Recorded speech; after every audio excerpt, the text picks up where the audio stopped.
Alright, so this is the reverb tank. And the way that these work, just in case you're wondering, if you look at the, can you see that? I'm not sure which direction you're seeing this, but this side's marked in, the red side's marked out. So the preamplified signal is impedance matched to this little transformer here. This is really like an inductor that when you couple the audio signal into here, what it does is it induces a mechanical vibration into these springs that matches the audio signal, and these springs create that echoing kind of effect by just moving back and forth through here, and the motion of those springs is translated back here to this plate, which has another transducer on it that takes the mechanical motion and converts it to another electrical signal.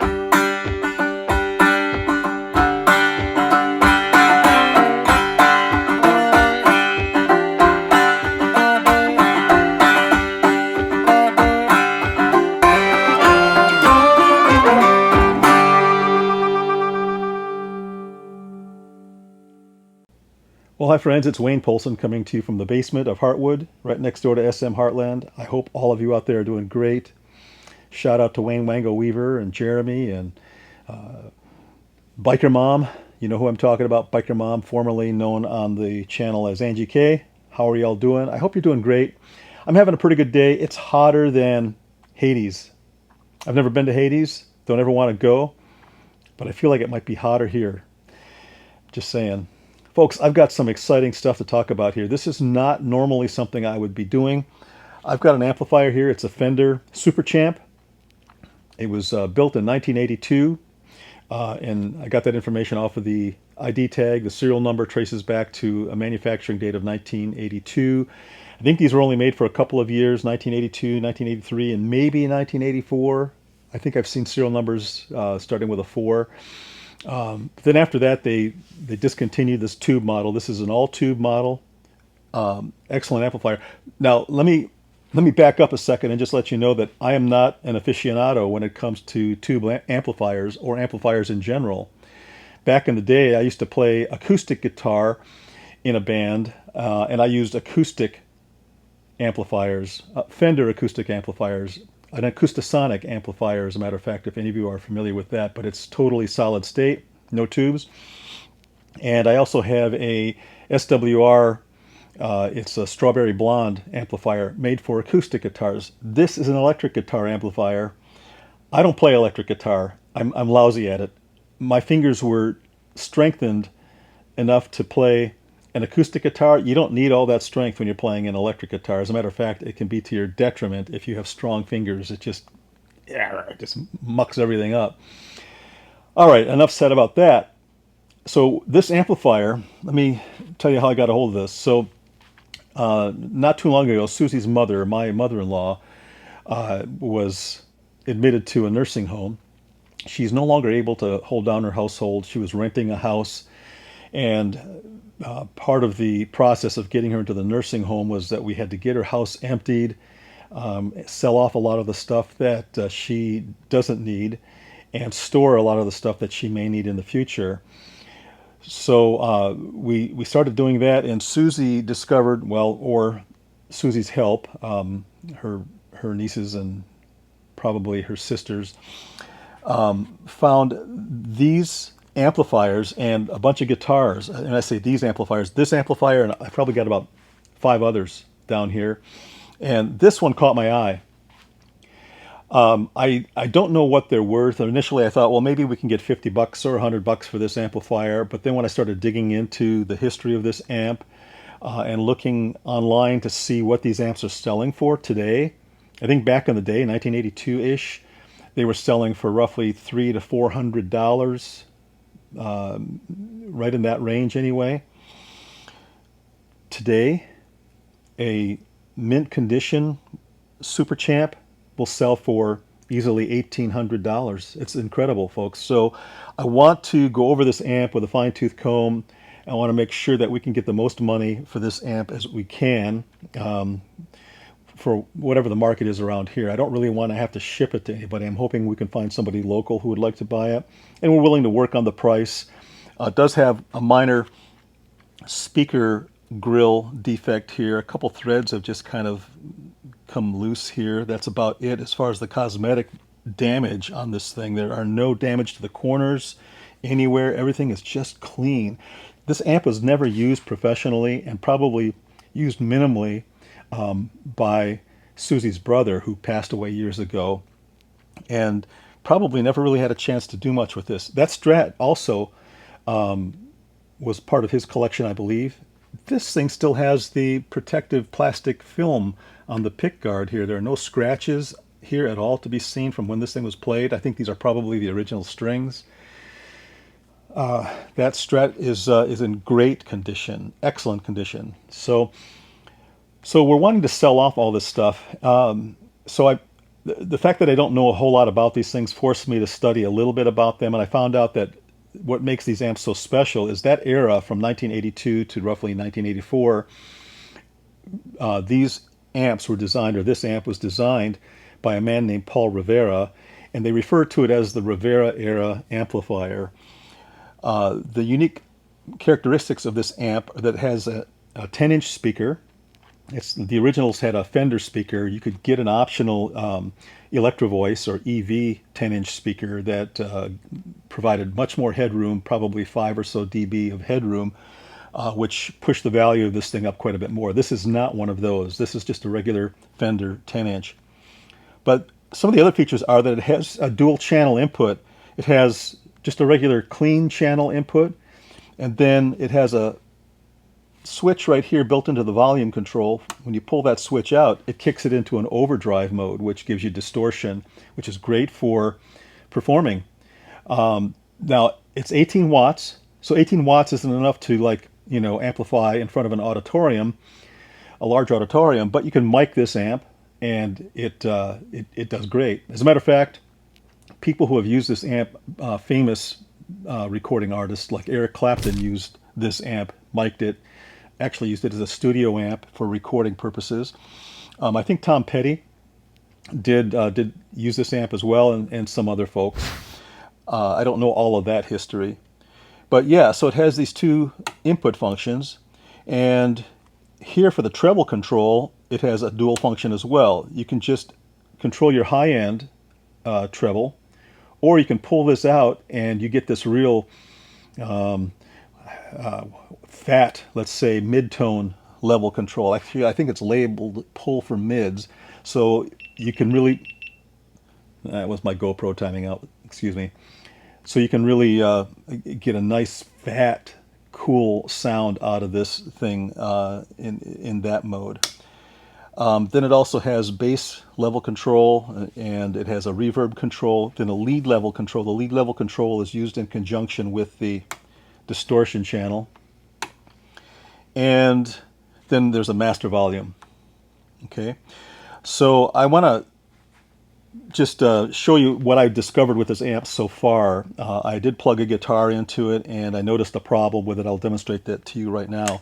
I'll go ahead and flip this on and let it warm up while I'm talking. So I'm hoping that if there's somebody out there watching this video, you might see some value in this. If you're interested in it, let me know in the comments below. I'll be glad to share my email. Maybe we can communicate by phone or whatever. But we really want to sell this. The money will all go to my mother-in-law to help, just to help her to live as she continues to live in a nursing home. There's a possibility down the road that she might get out of the nursing home and live with family. That could happen yet. Everything's just kind of fresh and new. We don't know exactly where we're going yet. We've already sold a Gibson Les Paul electric guitar. About a year ago, we sold that for $900. It was probably worth about $1,200 on the market. We sold it to a guy who was installing our floor here a little over a year and a half ago. So the other guitars and other amplifiers, I don't think we're going to get much out of them. But I mean, every little bit counts. We have amplifiers that if they go for $50, $100, they're solid state amps. They aren't tube amps. We'll be happy with that. All right, this is warmed up. Let me show you what's going on.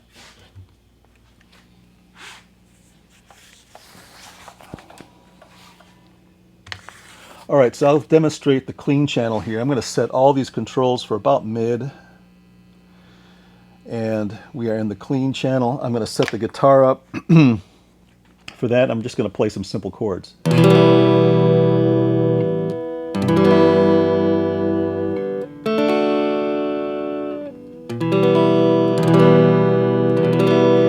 Very nice and clean, right?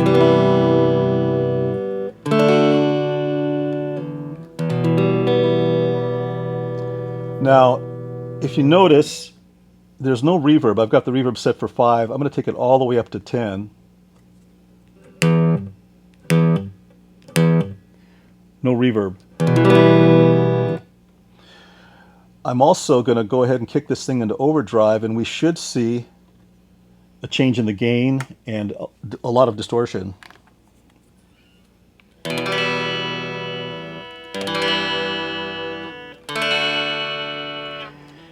So what we actually see here is it almost looks like the gain was reduced and there's no distortion at all. So the reverb and the overdrive channel are not working properly. Everything else seems to work okay. I've got good treble control, bass control,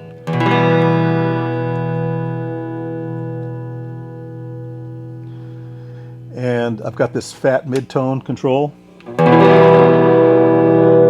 It's almost distorted, isn't it?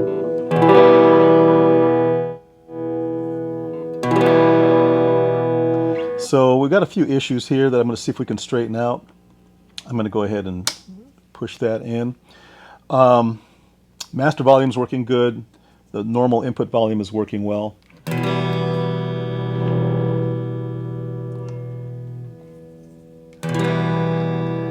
All right, so let's get into it. So what I'm going to do is I'm actually going to do a complete teardown of this amplifier.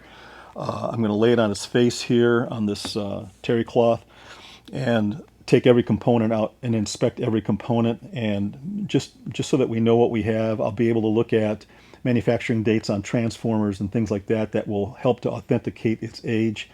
So let's see what we get into. First thing I'm going to do is remove these panels here. If we were working with the tubes on this, we'd only have to remove this panel, but I'm going to go ahead and take all of these panels off.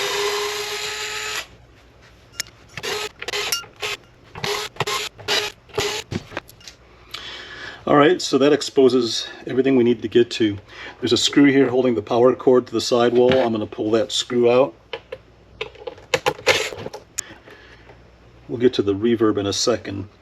This is the reverb input and output connections here. The red one goes next to this hum balance control here. So this is coming from the reverb. Or I should say it's going to the reverb. The red goes to the reverb, and this gray one I think is the return from the reverb. Get to that in a second here. You want to be careful with these loose cables. You don't want to get them down into the speaker and cause a problem in there. So I'm going to try to avoid that by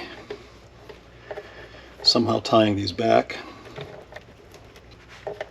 Okay, and then the next thing we're going to do is we're going to go ahead and remove the electronics module.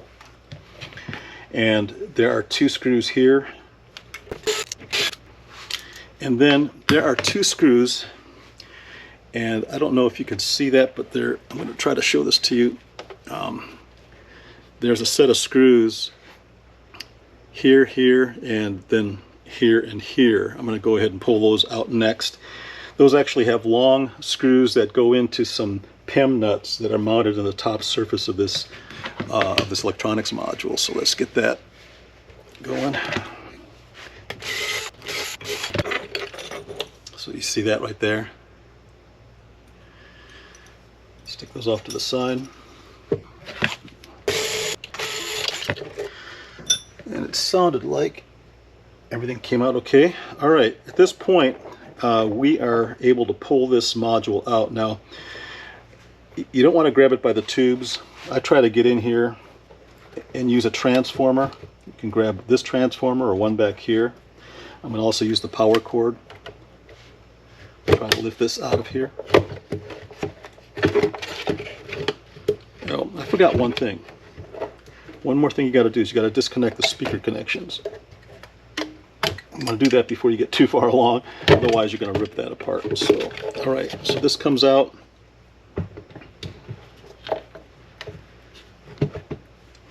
And here we have it. So there are 5 tubes here. I think they're labeled V1, V2, V3, V4, and V5. This is a capacitor, and there are 3 transformers. This is the input power transformer that supplies the heater voltages and bias voltaging and all of that kind of stuff. This transformer here is the speaker impedance matching transformer. Takes the output from the 6V6 tubes and matches the impedance to drive the 8 ohm speaker. All right, and that is that. This tube, I forget what kind of tube this is. It's labeled, but I can't really read the label right now. It is a triple triode tube. It basically performs the function of 3 different tubes in one package. So it's used in the preamp stage. It's also used, I believe, in the reverb and lead feedback into the amplifier circuit. This tube V2 is a 12 AT7. Some of them I think actually had 12 AX7s, which are a higher gain, but I've noticed this one came with 12 AT7s. And this is the reverb and overdrive tube. It's a dual triode tube, and I believe this is the one that's probably causing the problem with the reverb and the lead channel, because again this tube is responsible for processing both of those signals. This drives the reverb tank, and it also integrates the lead channel or the distortion channel. And then this tube is a preamp tube. It's used in the preamp stage. So I'm not going to pull all those out. There's no need to, but I'll probably swap this out. I might as well do that right now while I have it in this position. So I'm just going to pull this shield off, pull the tube out, and you can see this one here is Fender, still has the Fender stamp on it, and it is a 12 AT7. I hope you can see that there. I'm going to set that aside. I've got a spare one here because I troubleshot this problem earlier before making the video.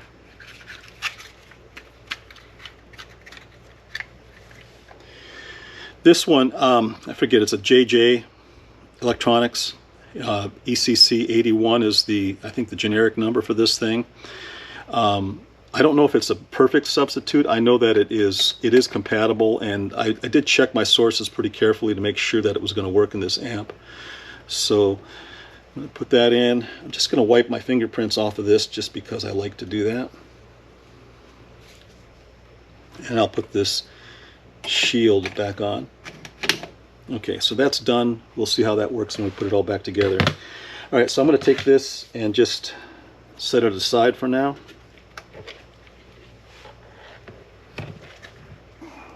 Also, on that previous clip there, you should have seen the serial numbers on those transformers, or the actually, I don't know if they're serial numbers or just manufacturing dates.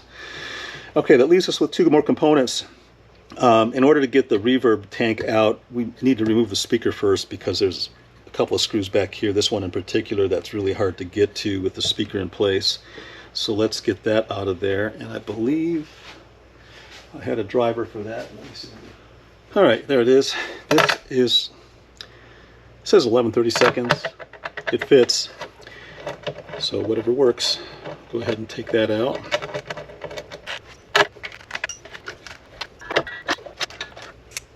All right, so now I'm going to just carefully lift this up by the magnet, pull it out,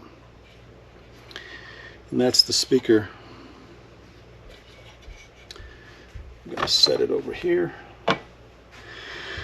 All right, so now we can concentrate on this tank. Just Phillips screws on this, and I'm going to go ahead and leave the cables connected. So I'm going to pull these two screws out on the wall here. I don't know if you guys can see that or not. There are a couple of screws here and here holding some cable clamps. I'm going to go ahead and take those out next.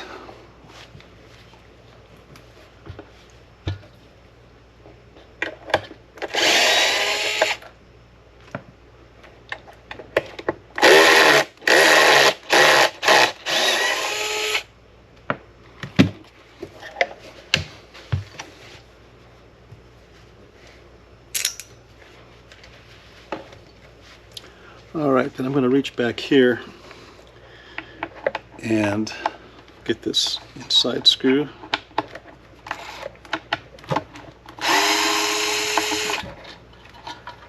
Now, one thing I've noticed, I've taken this apart already once before, so there are some, these are like rubber isolators. I think that at one time they were rubber. They've gotten kind of hard, and there are little steel, I guess, grommets going through these rubber pieces, and the top of the insert, the little steel grommets, tends to uncrimp. So you got to make sure you follow these. Don't let them get lost, because eventually you'll want to put them all back in there.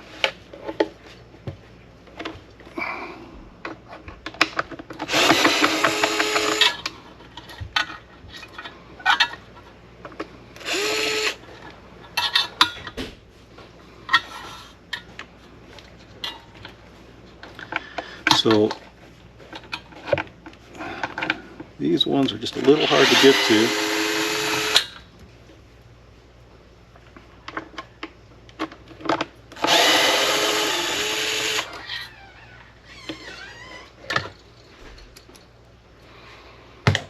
All right, and so this is the reverb tank.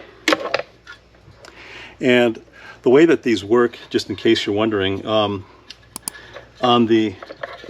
if you look at the, can you see that? I'm not sure which direction you're seeing this, but this side's marked in, the red side's marked out. So the preamplified signal is impedance matched to this little transformer here. This is really like an inductor that when you couple the audio signal into here, what it does is it induces a mechanical vibration into these springs that matches the audio signal, and these springs create that echoing kind of effect by just moving back and forth through here, and the motion of those springs is translated back here to this plate, which has another transducer on it that takes the mechanical motion and converts it to another electrical signal out, and this goes back to the I guess the 12AC7 or 12AT7. Okay, this all looks great. There's really nothing wrong with this reverb. I mean, visually, I guess these transducers could be bad. We wouldn't know it. We could measure them with a meter and find out if they're okay. I don't think there's a need to do that. And the reason I know that, or the reason I can say that, at least for the output transducer over here, is that when I tapped on this reverb unit, I could hear this banging of the springs. So that meant that the output was working. It just wasn't driving the input. So I'm not going to measure it. I'm just going to go ahead and assume that this is still okay right now. If it comes down to it's still not working on the reverb side only, then I'll know that that could be a problem. But this is an Accutronics reverb tank, and all the data's right there. It might be hard to see with the light reflections, but right there it is. Looks like it's made in Geneva, Illinois, Accutronics. There's some more information here. 018454, it looks like 2581140, if that means anything to anybody. Alright, so that's a complete disassembly. One more thing I want to show you while we've got this stuff out of there is down in here. Can you see this down in here? There's actually a label applied on the inside of this box showing the 5 different vacuum tubes that are used here. So in case you need to replace them, and for some reason you can't read the tubes themselves, well, here they are right here. Alright, so that is the complete disassembly. Alright, so we'll go ahead and reassemble this. I'll go ahead and I'm going to tip this up just a little bit and put this back in like this so that you all can see this a little bit better.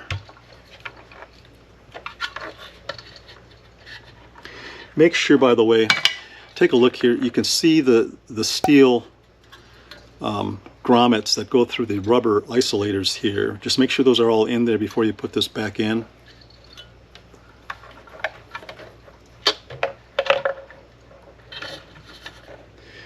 And I'm just going to grab one of these screws to get it started. I'm working kind of in an awkward position just so you guys could see this.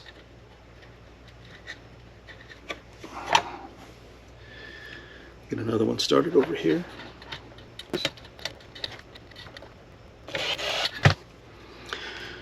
Looks like someone before me had this apart as well, because this screw is odd. It's a different type of screw than what was originally in there. Either that or the three other screws are different. Are y'all still seeing this? Am I moving too far out of the way?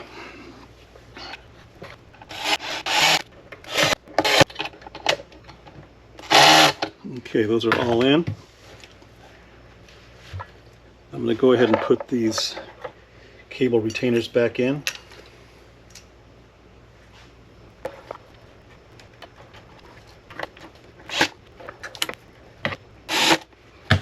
Okay. And keep those off to the side here while I put the speaker in.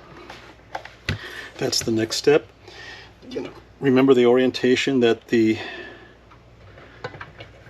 speaker terminals were down here facing the electronics, so that's the same orientation there. I'm going to take these through the front just to keep them from falling on that speaker core. I don't want to do that. Alright. The nuts for that.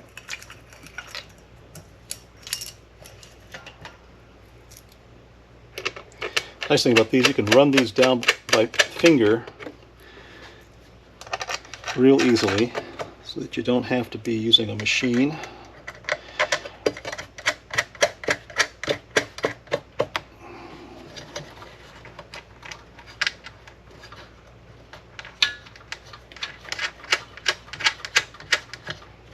And then just snug them up.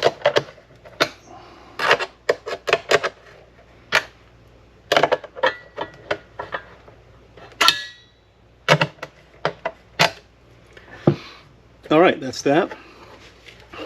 Now we can go ahead and install the electronics module. These things are just a real pain. I just have this fear of them slamming into that speaker cone, and I just don't want that to happen. One of the things you can do is the shielded part of this is actually magnetic.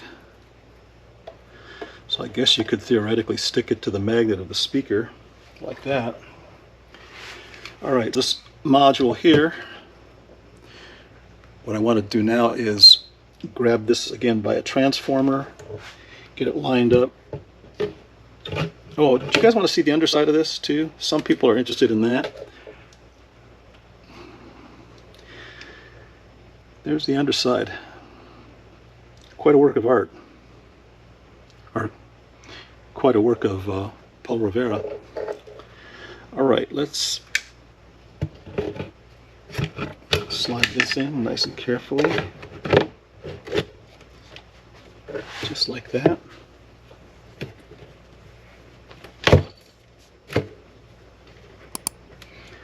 Alright, I'm going to put these screws in initially here, just kind of loose to hold this module in place.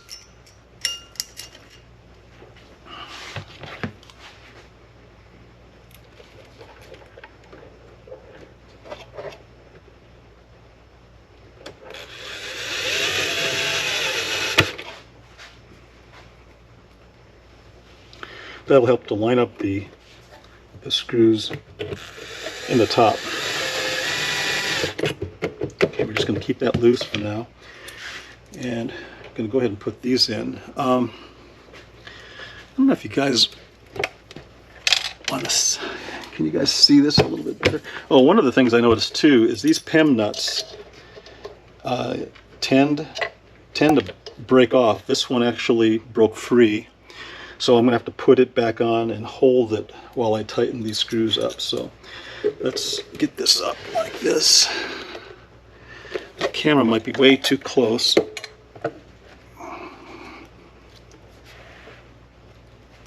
Can you guys see okay?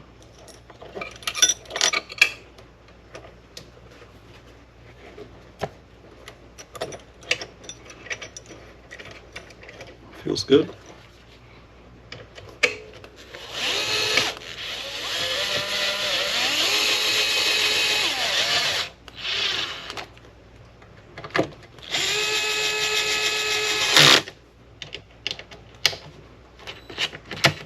Okay, let's move it over to this one.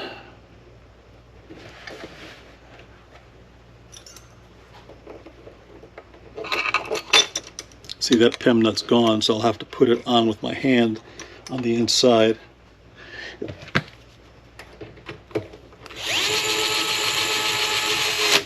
Okay, and I'm going to lay this back down to do that.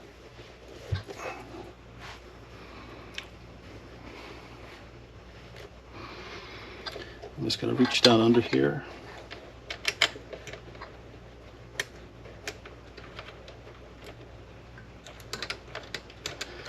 Get it started and then finish it with this.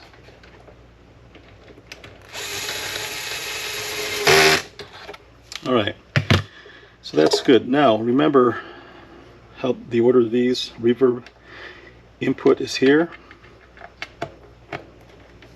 output is here.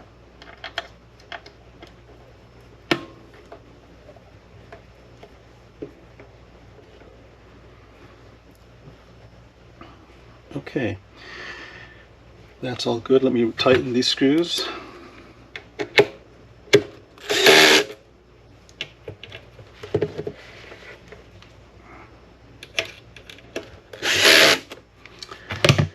And then one last screw here.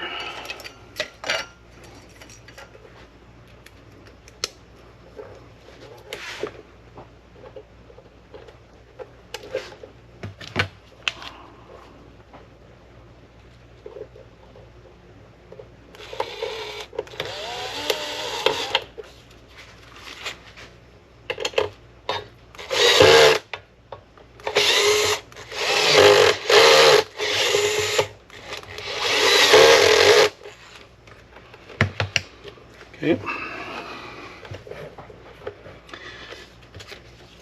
And speaker connections, let's get that next. The white goes to the red dot over here. Black, guess where that goes. Okay, that's good. All right, let's go ahead and put these panels on.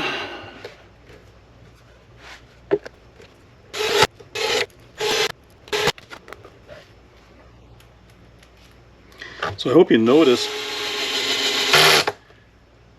there are no tears, rips, or anything in this box, and it's really impressive for as old as it is. Okay, oh, one more.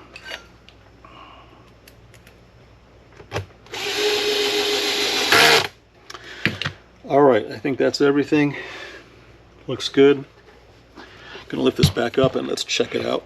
Okay, so I think I mentioned that the reason I suspected that it was the V2 tube, that 12AT7, was because both the overdrive and reverb were not working. So that was the reason for replacing that tube. So let's check it out and see what happens.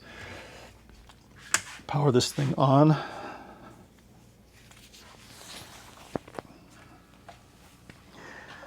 Takes about 15-20 seconds for this to warm up.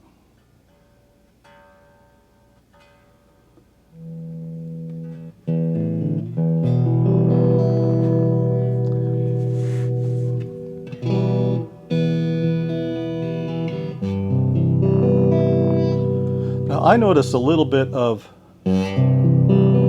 crackle in there. There could still be some issue with some of the other tubes, maybe the preamp tube.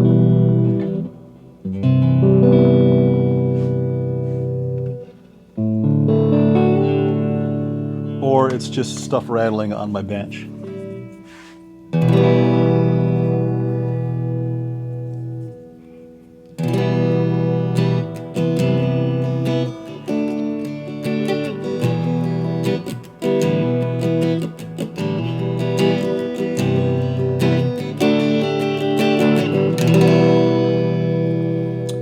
Did you hear any reverb?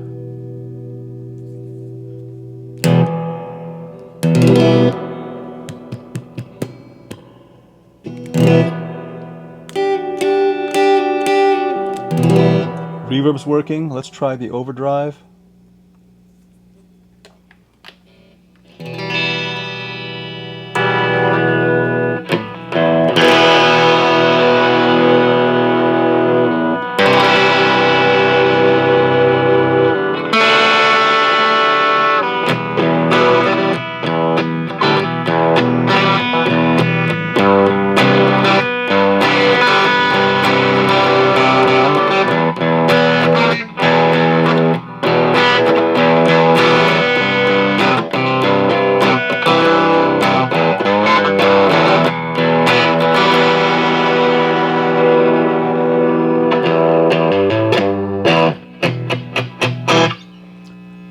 That seems to be working okay. Let's see if the lead level works.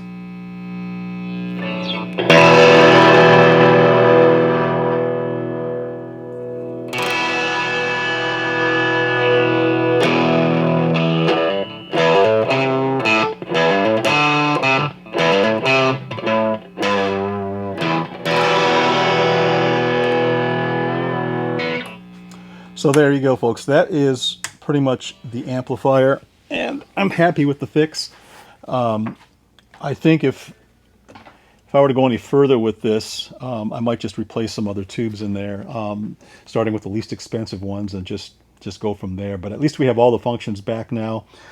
I feel pretty confident that someone can take this amp and run with it. So that's it. I wish I had more to say, but you probably don't.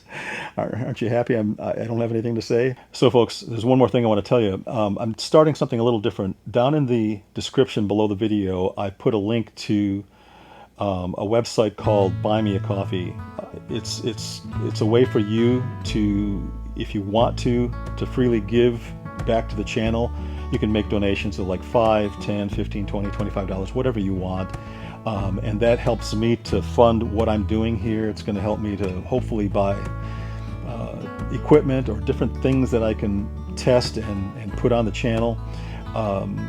It's something I really want to do. I've kind of run out of things that I'm using that I already have. So I'd like to start experimenting with some other things, other projects, maybe doing some other product reviews or things like that. So if you feel like you want to give to the channel, just go down there, click on that Buy Me a Coffee link, and it'll tell you what to do. It's perfectly secure. I've used it to give donations to other channels that I follow. So that's one way that you can help out. Another way you can help out is if you know of anybody interested in this kind of equipment at all, send them my way, and I'd be happy to talk with them about it and see if we can come up with a deal for just maybe even the whole lot of stuff that I have here. It'd be a lot easier just to say, here, take everything and you know, give me a price for it, and we'll go from there. Most important of all, though, folks, you live in a world that you can influence. You don't have to be a YouTuber. You don't have to be an Instagrammer, a TikToker. You don't have to be a podcaster of any type at all. You can just be you in your community, in your family. And hopefully it starts in your family. And the way that you can influence your family is by exercising kindness with them. Put them before you. And that's kind of catchy, because what will happen is as you do that for them, they'll do it in return for you. The next circle is going to be the people outside of the family, the people you meet at the gas stations, grocery stores, convenience stores, wherever you happen to be. Reach out to some of those people. I like the whole thing of, you know, buying the person in front of me at the McDonald's line, paying for their meal.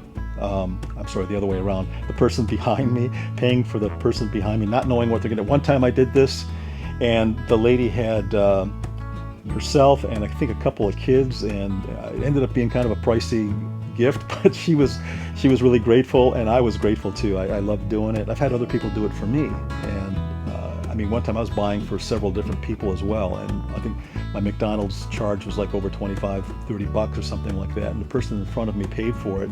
I met up with her at a red light, and she rolled down her window and she said, I was happy to do it because I am a recovering addict. You never know where people are coming from, folks. You don't ever know that. And this woman wanted to give back, and it's incredible. So